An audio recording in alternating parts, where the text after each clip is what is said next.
తాకట్లో ఉన్న బంగారాన్ని విడిపించి ఆ రోజున మార్కెట్ ధర కట్టి మిగిలిన డబ్బును మీకు అందిస్తుంది కొమ్మూరి గోల్డ్.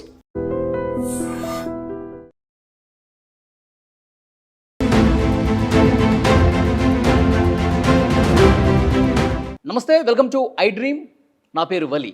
ఇరాన్ అంటే అమెరికా ఇజ్రాయెల్ దెబ్బకి గజగజ వణికిపోతుంది అని భావించినటువంటి తరుణంలో ఇరాన్ చాలా గట్టిగా దెబ్బకి దెబ్బ తీసే పనిలోనే ఉంది. అయితే అమెరికా ఇజ్రాయెల్ కలిసి 28 ఫిబ్రవరి రోజే దాడి చేయడానికి ఎందుకు ఎంచుకున్నారు? ఖమేనీని చంపడానికి ఆ రోజే సరైనటువంటి సమయం అని అమెరికా ఎందుకు భావించింది? దీని గురించి చాలా క్లియర్గా లోతుగా అనాలిసిస్ తీసుకునే ప్రయత్నం చేద్దాం.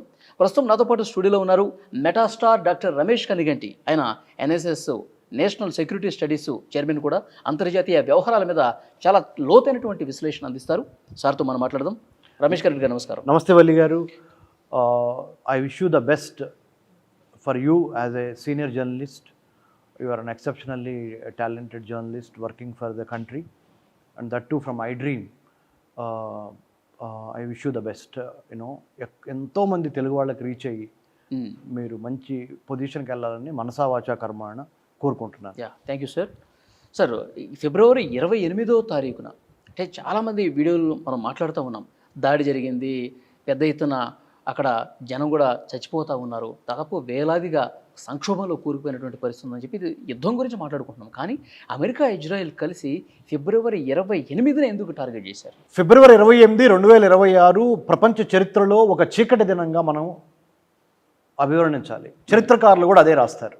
ఎందుకంటే ఒక దేశాధ్యక్షుడిని వేరే ఇంకొక దేశాధ్యక్షుడు, అది the most powerful country on the planet earth, military wise, technology wise, United States of America 250వ సంవత్సరము ప్రజాస్వామ్యబద్ధంగా జరుపుకుంటున్న తరుణంలో 1776 నుంచి అమెరికన్ వార్ ఆఫ్ ఇండిపెండెన్స్ నుంచి 2026 అంటే 250 సంవత్సరాల చరిత్ర కలిగిన, ప్రజాస్వామిక చరిత్ర కలిగిన ఒక గొప్ప దేశం అమెరికా. కానీ దురదృష్టవశాత్తు అమెరికా ప్రెసిడెంట్ మాత్రము చాలా ఆటోక్రాటిక్గా, డెస్పాటిక్గా ఇరానియన్ ప్రెసిడెంట్ని చంపేయడం జరిగింది, అయతుల్లా అలీ ఖొమైనీని.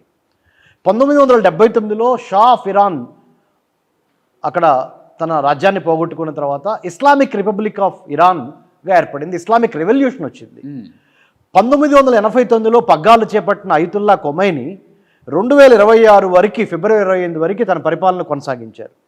మరి ఇలాంటి తరుణంలో అమెరికన్ ప్రెసిడెంట్ డొనాల్డ్ ట్రంప్ తీసుకున్న నిర్ణయము ఇన్ కొలాబరేషన్ విత్ ఇజ్రాయెల్.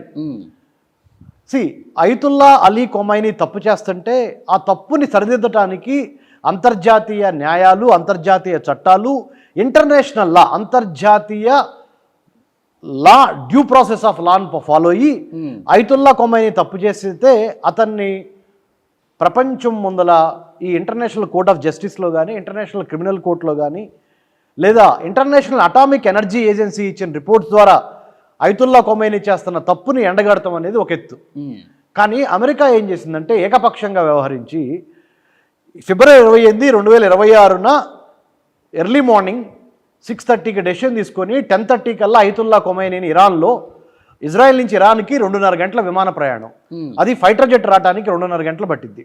ఆ 2.5 గంటల వ్యవధి వచ్చి అయతుల్లా ఖొమైనీ ఆయన సుప్రీం కమాండర్స్ ఉన్న టెహ్రాన్లోని ఒక ఇంపార్టెంట్ బిల్డింగ్, ఇంపార్టెంట్ మీటింగ్లో ఉన్న వాళ్ళని నేలమట్టం చేసేసి చంపేసింది.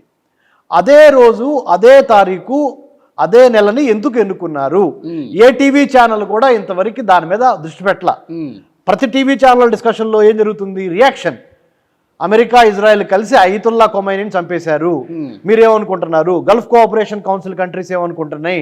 ప్రపంచం మీద అది మా దేశానికి ఏం ఉపయోగము, మా దేశానికి ఏం నష్టము, ఇలా మాట్లాడుతున్నారే కానీ వల్లి గారు, ఆ 28వ తారీఖు ఫిబ్రవరి 2026నే ఎందుకు ఎంచుకున్నారు?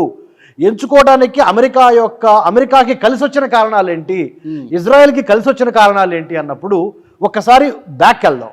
మీరు ఒక చక్కటి ధనుర్బాణం తీసుకోండి. ధనుర్బాణంలో బాణాన్ని పెట్టి విల్లుని ఒక్కసారి వెనక్కి లాగితే గానీ బలంగా ముందలకెళ్ళి గుచ్చుకుంటుంది. అది అంతేగా.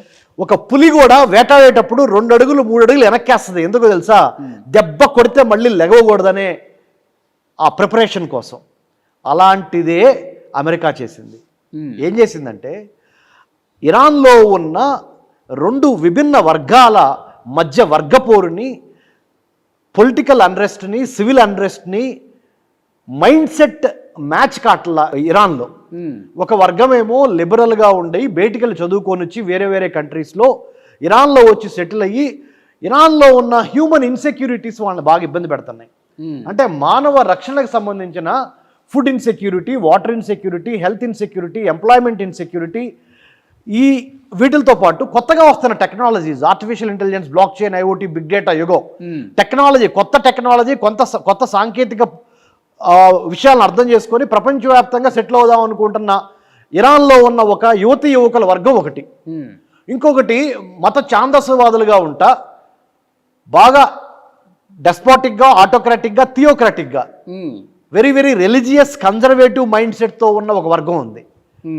ఆ వర్గము ఐతుల్లా ఖొమైనీకి చెందిన వర్గం. ఇలా ఐతుల్లా ఖొమైనీకి చెందిన వర్గం ఒకవైపున, ఈ youngsters, youth, technologically driven, tech savvy Iranians, liberalisation, privatisation, గ్లోబలైజేషన్లో భాగంగా ప్రపంచంలో అన్ని దేశాలు తిరిగి గొప్ప పేరు సంపాదించుకుందాం, గొప్పగా సెటిల్ అవుదాం, ఇరాన్లో కూడా ప్రపంచ దేశాలను ఆహ్వానిద్దాము. అంటే మనం తినే తిండి, కట్టుకునే బట్ట, సంస్కృతి, సాంప్రదాయాలన్నింటిలో ఆ లిబరలిజం ఉండాలి. అంటే మారుతున్న కాలానికి అనుగుణంగా ఈ బుర్కా విధానం ఉండకూడదు. లేడీస్ కూడా స్కూల్స్కి వెళ్ళాలి, కాలేజెస్కి వెళ్ళాలి, పబ్కి వెళ్ళాలి. లేడీస్ కూడా తమ ఫ్యాషన్ టెక్నాలజీని ఎక్కడ మరి వెనకబడి పాటుగా ఉండకూడదు. వెస్ట్రన్ సొసైటీతో భాగంగా ఈక్వల్గా ఉండాలనే ఒక వర్గం. ఈ రెండింటికి మధ్య జరిగిన వర్గ పోరులో జనవరి మాసం 2026లో 7,000 మంది సగటు ఇరానియన్ని ఈ ఐతుల్లా ఖొమైనీ ప్రభుత్వం మిలిటరీ యాక్షన్ ద్వారా చంపించింది. ఇస్లామిక్ రెవల్యూషనరీ గార్డ్ కార్ప్స్ అంటారు, IRGC. ఈ IRGC సైన్యము 7,000 నుంచి 10,000 మందిని పొట్టన పెట్టుకుంది. అది అమెరికా గమనించి తమ CIA ద్వారా, ఇజ్రాయెల్ గమనించింది తమ మొసాద్ ద్వారా. Israel intelligence agency Mossad, American intelligence agency CIA, ఈ రెండు గమనించి ఇరాన్ని కొడటానికి మేము బయటకు చెప్పాల్సిన కారణాలు ఏంటి? ఇరాన్ న్యూక్లియర్ వెపన్ రూపొందిస్తుంది, ఆ న్యూక్లియర్ వెపన్ మూలన ప్రపంచానికి వినాశనము. ఇరాను తమ దేశంలో ఉన్న పౌర హక్కుల్ని హరిస్తుంది, తమ దేశంలో ఉన్న సొంత ఇరానియన్ల మీద విరుచుకుపడి 7,000 మంది 9,000 మందిని చంపేసింది. రెండో కారణం. మూడో కారణం, స్ట్రైట్ ఆఫ్ హర్ముజ్ ఇరాన్ చేతులు కనుక ఉంటే గల్ఫ్ కోఆపరేషన్ కౌన్సిల్ కంట్రీస్ అయిన Kuwait, UAE, Bahrain, ఖతారు, Saudi Arabia లాంటి దేశాల నుంచి వచ్చే చమురు ఈ స్ట్రైట్ ఆఫ్ హర్ముజ్ ద్వారా ప్రపంచంలో చాలా దేశాలకి వెళ్తానికి లేట్ అయ్యి, సప్లై చైన్ లాజిస్టిక్స్ లేట్ అయ్యి అమెరికా ఆధిపత్యంలోకి రాకుండా ఉంటుంది. అదే కనుక ఇరాన్ని కొడితే, ఆ స్ట్రైట్ ఆఫ్ హర్ముజ్ని కూడా అమెరికా తీసుకుంటే 20%, 20% of the global crude oil is coming from strait of Hormuz to the rest of the world. 80% of the world trade happens on high seas. ప్రపంచంలో 100%లో 80% ట్రేడ్ షిప్పుల ద్వారా జరుగుద్ది, సముద్రం ద్వారా జరుగుద్ది. ఈ స్ట్రైట్ ఆఫ్ హర్ముజ్ అనేది చాలా ఇంపార్టెంట్ చోక్ పాయింట్. అంటే ఒక జలసంధి. ఆ జలసంధిలో 39 కిలోమీటర్ల విడ్త్ ఉంటుంది ఆ straight of Hormuz, between Oman అనే కంట్రీ, ఇరాన్ అనే కంట్రీ. ఆ రెండింటి మధ్య ఉన్న 39 కిలోమీటర్ల విడ్త్ ఉన్న ఆ స్ట్రైట్ ఆఫ్ హర్ముజ్ మీద ఆధిపత్యం చెలాయించాలంటే అమెరికాకి ఏదో ఒక సాకు కావాలి. ఆ సాకు ఇప్పుడు నేను చెప్పిన 4-5 కారణాలు చెప్పా. ఐదో కారణం ఇది. ఇలా చెప్పుకుంటూ పోతే 1979లో ఇస్లామిక్ రెవల్యూషన్ వచ్చినప్పుడు 52 మంది అమెరికన్ హోస్టేజెస్ని, అమెరికాకు చెందిన సిటిజన్స్ని ఇరానియన్స్ జైల్లో పెట్టి 444 గుర్తుపెట్టుకోండి. మన ఐ డ్రీమ్ చూస్తున్న ప్రేక్షకులు గుర్తుపెట్టుకోండి. మీరు 444 అంటే అర్థం ఏంటంటే 444 రోజులు అమెరికాకు చెందిన 52 మంది ఇంపార్టెంట్ పౌరుల్ని ఇరాను జైల్లో పెట్టింది. ఆ విడిపించుకోవడానికి అమెరికాకి ఇరాన్ నుంచి 444 రోజులు పట్టింది. ఇప్పుడు 6వ కారణం ఇది. అప్పటికి 6 కారణాలు చెప్పే అమెరికా ఇరాన్ మీద ఫిబ్రవరి 28వ తారీఖే ఎందుకు దాడి చేసింది అంటే, దానితో పాటు అమెరికా అధ్యక్షుడైన డొనాల్డ్ ట్రంప్ వ్యక్తిగతంగా అతని బిహేవియర్ బాగల, సెక్స్ టేప్స్, ఎప్స్టీన్ ఫైల్స్, అక్కడ గందరగోళంగా ఉంది. అమెరికాలో కూడా ఇన్ఫ్లేషన్ పెరిగింది, ధరలు అంటే ఇన్ఫ్లేషన్ పెరగటం, ద్రవ్యోల్బణం. అమెరికాలో కూడా చాలా ఆర్థిక అసమానతలు పెరిగినాయి, ఎంప్లాయ్మెంట్ ఆపర్చునిటీస్ తగ్గుతున్నాయి. ఇక రకరకాలుగా అమెరికాలో కూడా డొనాల్డ్ ట్రంప్ ఈ టారిఫ్ వార్స్ స్టార్ట్ చేసి చైనాతో గొడవ, ఇండియాతో గొడవ, రష్యాతో గొడవ, సౌత్ ఆఫ్రికాతో గొడవ, ఆఫ్రికన్ కంట్రీస్తో గొడవ, పక్కన ఉన్న కెనడాతో గొడవ, ఇంకో పక్కన ఉన్న వెనిజులాతో గొడవ, ఇంకో పక్కన ఉన్న క్యూబాతో గొడవ, ఇంకో పక్కన ఉన్న మెక్సికోతో గొడవ. అంత గందరగోళంగా ఉంది డొనాల్డ్ ట్రంప్ లైఫ్. ఏం చేయాలి అప్పుడు? శత్రు దేశం అనే ఒక ఎరేసి శత్రు దేశం వైపు తన దేశ ప్రజలను అటు మరల్చాలి. అప్పుడే ఆయన సీట్ కాపాడుకుంటాడు. ఓకే. రాజు ఇంట్లో బలహీనపడినప్పుడు బయట శత్రువుని చూపించి ఆ శత్రువుని మ్యాగ్నిఫై చేసి ఆ శత్రువుని కొడతం కోసం మనం కలిసి పనిచేయాలి అనే ఒక కౌటిల్య నీతి, మ్యాకివెలియ నీతి ఇవన్నీ కలగలిస్తే దానికి తోడు ఇజ్రాయెల్కి థ్రెట్ నెంబర్ 1 ఇరాన్. ఎందుకంటే death to Israel, death to America అని ఇరాన్ పదే పదే చెప్తుంది. ఇజ్రాయెల్ని తీసుకెళ్లి రెడ్ సీలో, ఎర్ర సముద్రంలో కలిపేయాలని చెప్తుంది. సో అమెరికాకి క్లోజెస్ట్ ఫ్రెండ్ ఎవరు? 22 కంట్రీస్ మిడిల్ ఈస్ట్లో ఇజ్రాయెల్. ఎందుకు క్లోజెస్ట్? జీసస్ క్రైస్ట్ పుట్టింది బెతల్హామ్లో ఒక యూదు కుటుంబంలో పుట్టిన జీసస్ క్రైస్ట్ ఆయన చనిపోయిన తర్వాత లేదా చంపబడిన తర్వాత రోమన్ చక్రవర్తుల చేత సిలువ వేయబడిన తర్వాత జీసస్ క్రైస్ట్ని ఫాలో అయిన వాళ్ళు క్రిస్టియానిటీ స్టార్ట్ చేశారు. So America A country? Christian country is feeling very close to Jewish country. ఎందుకంటే జీసస్ క్రైస్ట్ జూ, ఆయన ఒక యూదుడు. మనకి హిందూయిజం ఎట్లానో ఇస్లాం ఎట్లానో యూదులు అంటే జూవిష్ మతము. యూదుల యొక్క మతం ఏంటి? జుడాయిజము. సో జీసస్ క్రైస్ట్ జువు, తర్వాత ఆయన ఫాలో అయిన వాళ్ళు క్రిస్టియానిటీగా వచ్చారు. So Christians, Jewish people brothers లాగా ఫీల్ అయ్యి ఇస్లాంలో ఉన్న షియా ముస్లిం కంట్రీ అయిన ఇస్లాంని అదొక థ్రెట్గా భావించి 28 ఫిబ్రవరి 2026న ఇది రైట్ టైము, సరైన సమయము, అన్ని రకాలుగా మనకు కలిసి వచ్చిన సమయం అని ముహూర్తం పెట్టారు. ఈ టైంలో జెనీవాలో చర్చలు జరుగుతున్నాయి. అబ్సల్యూట్లీ మంచి పాయింట్ రైజ్ చేశారు వలి గారు. ఇప్పుడు నేను చెప్పిన 6 కారణాలతో పాటు 7వ కారణం మీరు చెప్పింది, అది నేను చెప్పడం మర్చిపోయా, మీరు గుర్తు చేశారు. జెనీవాలో ఒక పక్కన శాంతి చర్చలు జరుగుతూనే ఉన్నాయి. మరి జరుగుతున్నప్పుడు సహనం కావాలి కదా, వెయిట్ చేయాలి కదా. అమెరికా, ఇజ్రాయెల్, ఇరాను అందరూ ముగ్గురు వెయిట్ చేయాల్సిందేగా. మరి ముఖ్యంగా ఎవరు కొట్టారు? అమెరికా, ఇజ్రాయెల్ కలిసి ఇరాన్ కొట్టారు కదా. వాళ్ళు ఇంకొద్దిగా వెయిట్ చేయాల్సిందే కదా. వెయిట్ చేస్తుంటే బాగుండేది. వెయిట్ ఎందుకు చేయలేదంటే, ఒకవేళ ఆ చర్చల్లో గనక సారాంశం కానీ వచ్చే మెసేజ్ కానీ కొంత ఇరాన్కి ఫేవర్గా వెళ్తే మళ్ళీ యుద్ధానికి సన్నద్ధం అవ్వలేరు అమెరికా, ఇజ్రాయెల్. ఇట్లా అన్ని రకాలుగా 7 కారణాలు చెప్పాము. అప్పుడు 28 ఫిబ్రవరి 2026న అమెరికా, ఇజ్రాయెల్ కలిసి ఇరాన్ మీద ఎందుకు దాడి చేసినవి అనేవి ఒకప్పుడు 7 నుంచి 8 కారణాలు ఇప్పుడు మనం డిస్కస్ చేసాం. దాని తర్వాత తదుపరి పరిణామాలు మనందరికీ తెలిసిందే, ఐ డ్రీమ్ చూస్తున్న వాళ్ళకి కూడా తెలిసిందే. ఎందుకు? మన ప్రేక్షకులు బాగా చదువుకుంటున్నారు, ముఖ్యంగా ఈ యూట్యూబ్ ద్వారా, సోషల్ మీడియా ద్వారా చాలా జ్ఞానాన్ని పెంపొందించుకుంటున్నారు. తర్వాత అమెరికా, ఇజ్రాయెల్ కలిసి ఐతుల్లా ఖొమైనీని చంపటము, దానికి ప్రతీకారంగా ఇరాన్ పక్కన ఉన్న గల్ఫ్ కంట్రీస్లో ఉన్న అమెరికన్ మిలిటరీ బేసెస్ మీద బాంబులు వేయటము, అమెరికన్ మిలిటరీ బేసెస్తో పాటు పక్కన ఉన్న సున్నీ ముస్లిమ్స్ కూడా దెబ్బలు తగలటము, వాళ్ళ ఎకానమీ, వాళ్ళ కంట్రీలు కూడా చాలా ఆర్థికంగా నష్టపోవటము ఈ అటాక్ మూలాన. అలాగే భారతదేశానికి సంబంధించి కూడా 20 నుంచి 25% మరి ముఖ్యంగా ఆ ఆయిల్ రిజర్వ్స్ లేదా 50% of India's oil needs are from these Gulf cooperation Council country. మరి మన తప్పు ఏమి లేకపోయినా భారతదేశానికి కూడా ఆర్థికంగా, రాజకీయంగా, సామాజికంగా, లౌకిక రాజ్యపరంగా చాలా ఇబ్బందులు పడుతున్నాం. 1 కోటి మంది పైగా భారతీయులు గల్ఫ్ కంట్రీస్లో పనిచేస్తున్నారు. అక్కడి నుంచి రావాల్సిన ఆదాయం రావట్లేదు మనకి.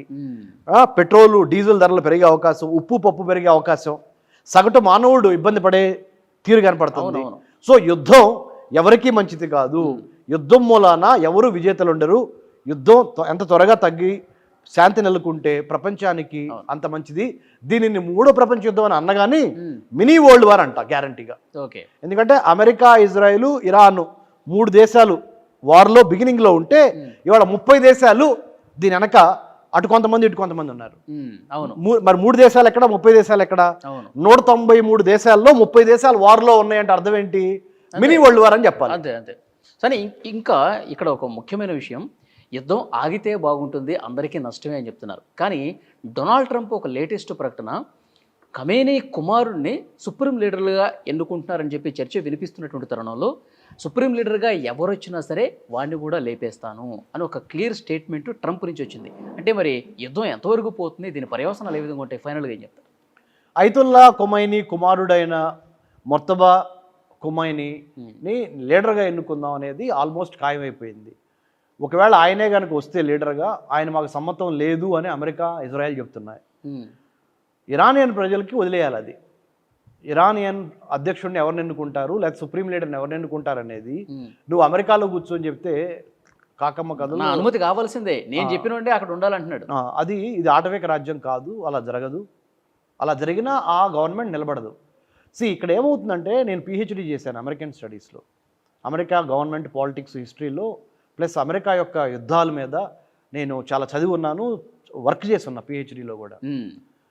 అమెరికా వెళ్ళి ఇరాక్లో కూర్చుంది, అమెరికా వెళ్ళి ఆఫ్ఘనిస్తాన్లో కూర్చుంది, అమెరికా వెళ్ళి లిబియాకి వెళ్ళింది, అమెరికా వెళ్ళి సిరియాకి వెళ్ళింది, అమెరికా వెళ్ళి లాటిన్ అమెరికన్ కంట్రీస్లో Chile, Brazil, Argentina, Venezuela, central American countries అయిన మరి మన గాటిమాలా, కోస్టారికా, పైన మెక్సికో, ఇన్ని కంట్రీస్కి వెళ్ళింది అమెరికా.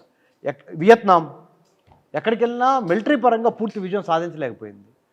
వెళ్తుంది, స్టార్ట్ చేస్తుంది, ఏదో ఒకటి అడ్డం పెట్టుకొని అది ఇది గొడవ అని చెప్తుంది, అన్నీ చేస్తున్నారు. కానీ చివరికి అది లైన్లోకి రావట్లా. ఎందుకు రావట్లేదు అంటే, అప్రజాస్వామిక పద్ధతుల ద్వారా ప్రజల యొక్క మనసుని, హృదయాన్ని గెలవకుండా పైన గవర్నమెంట్లు మార్చినా కానీ ఆ గవర్నమెంట్లు కూలిపోతాయి. అందుకనే హ్యూమన్ సెక్యూరిటీ నేరేటివ్ అంటే, కనీస అవసరాలు తీర్చలేని ఏ ప్రభుత్వాన్ని ఏ దేశమైనా, ఏ దేశ ప్రజలైనా హర్షించరు. కనీస అవసరాలు ఏంటి? తిండి, బట్ట, నీరు, ఉపాధి, వైద్యము, విద్య, ఇవి ఇవ్వటం అనేది ఏ కంట్రీలోనే ఇంపార్టెంట్. అప్పుడు విప్లవాలు రావు. అలా రాకుండా ఉండాలి అంటే ఈ అమెరికా, ఇజ్రాయెల్ ప్లస్ ఇరాన్ ఈ యుద్ధము మనకొక గుణపాఠం కావాలి. ప్రపంచంలో ప్రతి దేశానికి గుణపాఠం కావాలి. ఎస్, మన ఇంట్లో లుకలుకలు ఉంటే, మన ఇంట్లో ఐకమత్యం లేకపోతే పక్కనోడు వచ్చి మనల్ని డివైడ్ అండ్ రూల్ చేస్తాడు. ఇప్పుడు అట్లానే ఇస్లాంలో కూడా సున్నీసు, షియాసు కలిసి పనిచేస్తే ఇస్లామిక్ వరల్డ్ ఒక మంచి ఫోర్స్గా అవును ఉంటుంది. ఉన్న 200 కోట్ల మంది ముస్లిమ్స్లో ఒక 3 నుంచి 4, 5 కోట్ల వరకు ఉన్న షియాలు వేరువేరుగా ఉండటం మూలాన అది ఆ ఐకమత్యం లేకపోవడం అనేది వేరే వాళ్ళు దాన్ని క్యాష్ చేసుకునే అవకాశం ఉంటుంది. ఇప్పుడు ఇరాన్ ఇబ్బంది పడుతుంది. అదే కానీ అందుకని ముస్లిం కంట్రీస్, సున్నీ కంట్రీస్ కూడా మా ఇరాన్ ఎందుకు మీరు అరే అనుకుంటున్నాయి. కానీ అందుకని ఇప్పుడు ఇరాన్ కూడా ఏం చేసింది, ఓహో ఇలా అంటే కదా కష్టము, నేను నా పక్కన ఉన్న సున్నీ కంట్రీస్ అయిన Saudi Arabia, Oman, Qatar, UAE, Bahrain, లేకపోతే కువైట్, ఈ దేశాల్లో ఉన్న సున్నీ ముస్లిమ్స్తో నేను తగాదా పెట్టుకోకూడదు. నేను అమెరికన్ బేసిస్ మీద బాంబులు వేసిన మాట వాస్తవమే, మీ మీద నాకు పగలేదు, మనంతా ఒక మతానికి చెందిన వాళ్ళమే కదా, క్షమించండి అని మనస్ఫూర్తిగా క్షమాపణలు కోరిన తర్వాత చాలా వరకు అది ఒక లైన్లోకి వచ్చిన ఇదేంది. చూద్దాం సార్ నెక్స్ట్ పరిణామాలు ఎట్లా ఉంటాయి. Thank you very much. Thank you అండి. జై Hind. Doctor Ramesh Kanneganti. And for more videos, please subscribe to iDream. Please subscribe to iDream. Please subscribe iDream. And please subscribe to iDream. For more videos, subscribe to iDream. please like, share and subscribe to the channel. Congratulations, iDream. Subscribe to iDream. Subscribe to iDream. So subscribe to iDream Media. iDream team andarki huge congratulations. Please subscribe iDream Media. Please subscribe to iDream. Subscribe iDream. Please subscribe to iDream. iDream అంటే నా కళల ఛానల్ను subscribe చేసుకున్న నోరు తిరుగుతలేదు, మీరైతే గంట గుర్తు కొట్టండి. For more such videos, please subscribe to iDream. Subscribe to iDream. Please subscribe to iDream. Please subscribe iDream Media. Please do subscribe to iDream. Please subscribe to iDream Media. For best entertainment and information, please subscribe iDream. And don't forget to subscribe to iDream.